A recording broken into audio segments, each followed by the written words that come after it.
చంద్రబాబు నాయుడు గారు నేర్చుకోవాలండి రియలీ 2014-15-16కి సరిపడా అప్పుడు నంది అవార్డ్స్ చేశారు 2017లో.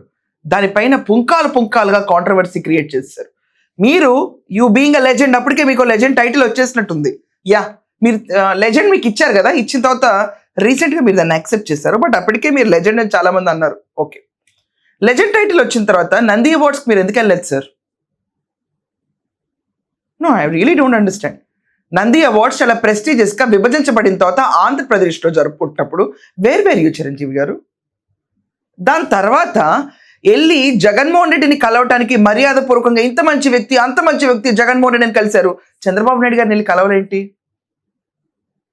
ఈవెంట్స్లో కలవడం కాదండి, ఆయన వెళ్ళి ఎందుకు కలవరు? 2014 నుంచి 2019 దాకా కూడా కలవలేదే. అదే జగన్మోహన్ రెడ్డికి అయితే చేతులు జోడించి అడుగుతున్నాను అని అన్నారు. ఎయిటర్ మీ దగ్గర క్లిప్ ఉంటే మళ్ళీ ప్లే చేయండి.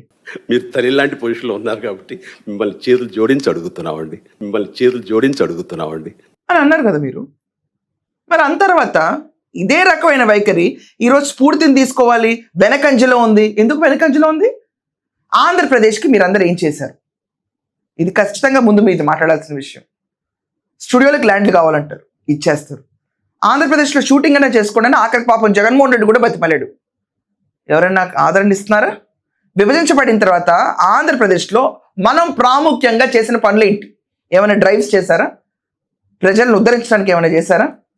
పోనీ మర్యాదపూర్వకంగానే కలిసారా? మొన్న పవన్ కళ్యాణ్ గారు ఆఖరికి మీరు వెళ్ళి పవన్ కళ్యాణ్ గారు డిప్యూటీ సీఎం అయితే సినిమాటోగ్రఫీ మినిస్ట్రీ మీ పవన్ కళ్యాణ్ గారి డిపార్ట్మెంట్ జనసేనలోనే ఉంది.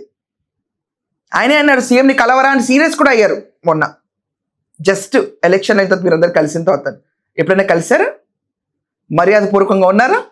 నంది అవార్డ్స్ మొదలు పెట్టేశారు. అప్పటికే మొదలుపెట్టి 2017లో ఉంటే ఎవరైనా ప్రోత్సాహకంగా ఉన్నారా?